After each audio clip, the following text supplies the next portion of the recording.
آریہ ایک چھوٹے سے قصبے میں رہتی تھی جہاں وہ ہمیشہ سے ہی کھوجنے اور ایڈونچرز کی دنیا میں دلچسپی رکھتی تھی۔ اس کے والد ایک مشہور کیپٹن تھے اور اس نے بچپن سے ہی سمندر اور جہازوں کی دنیا میں دلچسپی لینا شروع کر دی تھی۔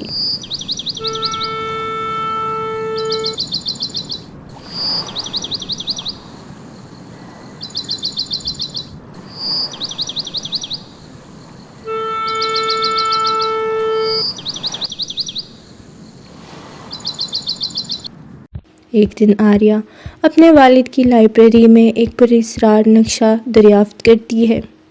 یہ نقشہ کہاں کا ہے؟ آریہ نے اپنے آپ سے سوال کیا۔ نقشے پر ایک پراسرار جگہ دکھائی گئی تھی جو ڈریگن کی سرزمین تھی اور اس میں ایک بے حد قیمتی خزانہ چھپا ہوا تھا۔ آریہ کا دل تیزی سے دھڑک رہا تھا۔ وہ جانتی تھی کہ یہ ایک ایسا موقع تھا جسے وہ کبھی بھی نہیں گنوا سکتی۔ آریہ نے اپنے والد سے اس نقشے کے بارے میں پوچھا مگر والد نے کچھ نہیں بتایا، صرف اتنا کہا کہ وہ جگہ خطرناک ہے آریہ، وہاں جانا تمہارے لیے مناسب نہیں ہے۔ لیکن آریہ نے فیصلہ کیا کہ وہ اس خزانے کی تلاش میں نکلیں گی، لیکن اس سفر کے لیے اسے کسی تجربہ کار رہنما کی ضرورت تھی۔ آریہ نے فیصلہ کیا کہ وہ کاشف، جو اس کا بچپن کا دوست ہے، کی مدد لے گی۔ کاشف ایک ذہین اور ہوشیار آدمی تھا، اسے دنیا کے کئی راز معلوم تھے۔ آریہ نے اس سے ملاقات کی اور خزانے کی تلاش کے بارے میں بتایا۔ کاشف نے کہا، ڈریگن کی سرزمین ایک خطرناک جگہ ہے اور وہاں جانے کے لیے صرف وہ لوگ کامیاب ہو سکتے ہیں جنہوں نے حقیقت کو تسلیم کیا ہو۔ کاشف کی آنکھوں میں ایک پراسرار چمک تھی۔ یہ خزانہ صرف سچائی کی پیروی کرنے والوں کو ملے گا، کاشف نے آریہ کو بتایا۔ آریہ نے کاشف سے وعدہ کیا کہ وہ سچائی کی پیروی کرے گی۔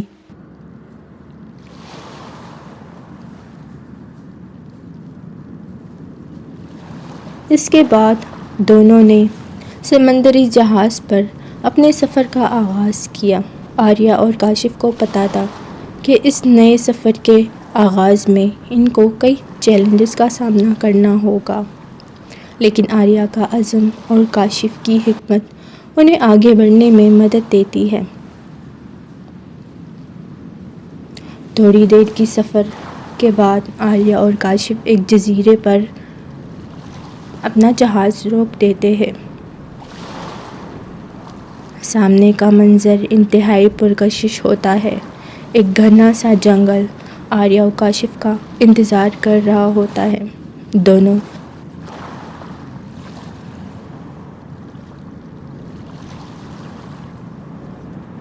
جنگل میں چلنا شروع کر دیتے ہیں۔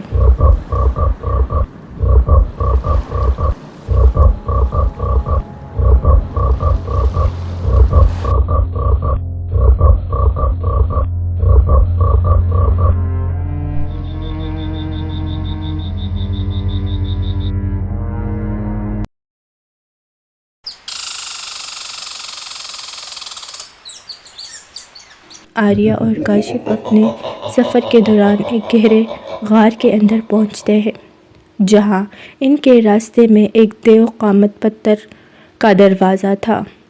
اس دروازے کے سامنے ایک معمہ تھا، جس کا جواب صرف وہی دے سکتا ہے جو اپنے عقل اور دل دونوں کا استعمال کرے۔ اگر تم اس دروازے کو کھولنا چاہتے ہو تو اس سوال کا جواب دو، سب سے طاقتور چیز کون سی ہے؟ جس پر تھوڑی سی خاموشی کے بعد آریہ نے جواب دیا۔ آریہ نے فوراً جواب دیا، سچائی، کیونکہ وہ جانتی تھی کہ صرف سچائی انسان کو سیدھی راہ دکھا سکتی ہے۔ دروازہ کھل گیا اور آریہ اور کاشف اندر داخل ہوئے۔ ان کے سامنے ایک تاریک اور پراسرار غار تھا، جس میں مختلف قسم کے خزانے تھے۔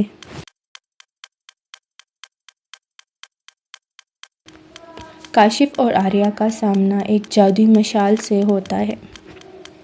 جادوئی مشال کاشف اور آریہ کو جادوئی جھیل کے بارے میں آگاہ کرتے ہیں۔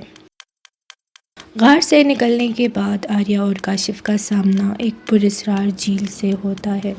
جب آریہ اور کاشف جھیل کے قریب پہنچتے ہیں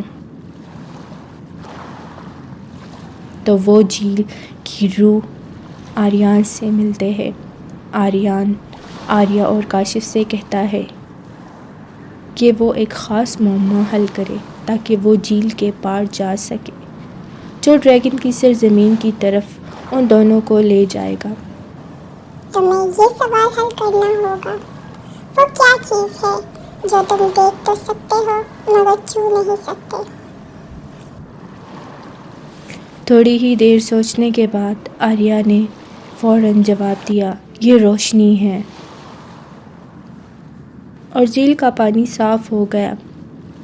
آریان نے ان سے کہا، یاد رکھو تمہارا راستہ صرف اسی صورت میں کھل گیا جب تمہارے دل میں سچائی اور محبت اور ایمانداری تھی۔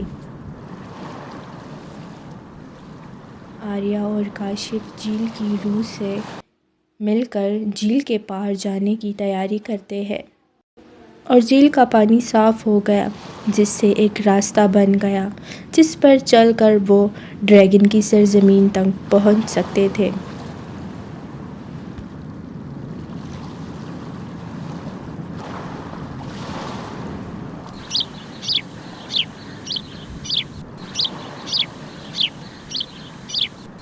جھیل کے پار ایک پراسرار جنگل تھا جسے ہوا کا جنگل کہا جاتا ہے۔ یہ جنگل اس لیے مشہور تھا کہ یہاں کی ہوائیں ہمیشہ اپنے راستہ بدلتی رہتی ہے۔ جو بھی یہاں قدم رکھتا وہ ایک پل میں شمال کو جنوب اور جنوب کو شمال سمجھ لیتا اور مشرق کو مغرب اور مغرب کو مشرق سمجھ لیتا۔ جھیل کی روح نے انہیں خبردار کیا تھا کہ یہ ہوائیں تمہیں گمراہ کر سکتی ہے۔ اس نے انہیں ایک معمہ دیا جو صرف سچائی کی رہنمائی سے حل ہو سکتا تھا۔ تمہیں وہ ہوائیں تلاش کرنی ہیں جو ہمیشہ سچ بولے۔ اگر تمہارے دل میں کسی قسم کا شک ہوگا تو تم کبھی بھی اپنی منزل تک نہیں پہنچ پاؤ گے۔ آریہ نے جھیل کی بات سنی اور دل میں ایک فیصلہ کیا۔ جیسے ہی وہ جنگل میں داخل ہوئے، ہوائیں تیز ہو گئی۔ مختلف سمت سے ہوائیں آتی ان کا راستہ روکنے کی کوشش کر رہی تھی۔ ایک ہوا میں سرگوشی سنائی دی، یہ تمہارا راستہ نہیں ہے، واپس جاؤ یہاں سے۔ لیکن کاشف جو کہ ہمیشہ سے ہی دلیر تھا، ہمت ہارنے کو تیار نہیں تھا۔ اس نے کہا، ہمیں اپنے مقصد پر یقین رکھنا ہوگا۔ آریہ نے کاشف کی بات پر کان دھرے اور اس کا ہاتھ پکڑ کر کہا، ہم اپنے راستے پر چلیں گے چاہے کتنی بھی مشکلیں کیوں نہ آئیں۔ انہوں نے ہوا کی آواز کو نظر انداز کر دیا اور اپنے دل کی سننا شروع کر دی۔ آریہ کی رہنمائی میں وہ درست سمت میں چلتے رہے۔ آخر کار وہ ہوا کی جھرمٹ سے نکل آئے اور ایک صاف روشن راستے پر پہنچ گئے۔ ہواؤں کے جنگل کے بعد آریہ اور کاشف ایک جزیرے پر پہنچتے ہیں۔ یہاں کا ہر درخت، پتا اور پتھر دیکھنے میں معمولی تھے، مگر جب انسان اس جزیرے پر قدم رکھتا تو وہ فوراً ایک عجیب سا غم اور اداسی محسوس کرتا تھا۔ یہ جزیرہ تمہارے دل کے اندر کی غمگینی کو ظاہر کرتا ہے، کاشف نے کہا۔ اگر تمہیں اس جزیرے سے نکلنا ہے تو تمہیں اپنے ماضی کے غموں کا سامنا کرنا پڑے گا اور ان کو چھوڑنا ہوگا۔ آریہ نے گہری سانس لی اور دل میں وہ تمام یادیں محسوس کی جنہوں نے اسے روتا چھوڑ دیا تھا۔ اس کی ماں کا گزر جانا اور اس کے والد کو پریشان دیکھنا، سبھی یادیں اور وہ لمحہ جب وہ اپنے خوابوں کی تلاش میں اکیلے محسوس کرتی تھی۔ وہ جتنی زیادہ غمگین ہوتی اتنا ہی زیادہ وہ اپنے ماضی کی پریشانیوں میں گم ہو جاتی، مگر ایک لمحے میں اسے احساس ہوا کہ اگر وہ ان غموں کو اپنے ساتھ لے کر چلتی رہے گی تو وہ کبھی بھی اپنی تقدیر کی طرف نہیں بڑھ پائے گی۔ میں اپنے ماضی کو پیچھے چھوڑ کر آگے بڑھوں گی، آریہ نے خود سے کہا۔ اس کے بعد جزیرے کی فضا بدل گئی، ہوائیں نرم ہو گئی، درختوں پر رنگ واپس آ گئے اور جزیرے پر خوشبودار پھول کھلنے لگے اور ہر طرف خوشبو ہی خوشبو پھیل گئی۔